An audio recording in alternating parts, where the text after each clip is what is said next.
किसी समांतर श्रेणी का 17वां पद उसके 10वें पद से 7 अधिक है, इसका सारवंतर ज्ञात कीजिए।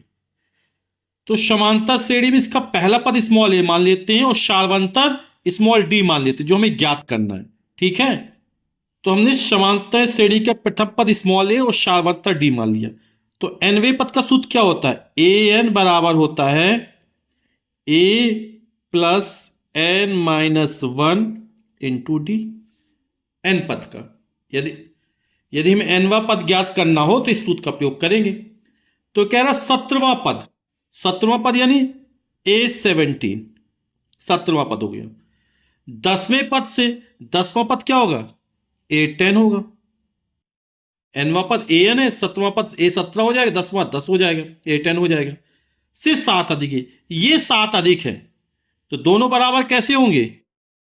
इसमें यदि 7 जोड़ दिया जाएगा तो दोनों बराबर हो जाएंगे। ठीक है ना?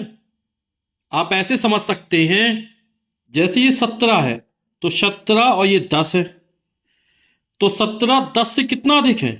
7 अधिक है ना? तो यदि इसमें 7 जोड़ दिया जाए तो दोनों कैसे हो जाएंगे? बराबर हो जाएंगे। तो ये 7 अधिक था, तो इसमें हमने 7 जोड़ दिए, दोनों कैसे हो गए? बराबर हो गए।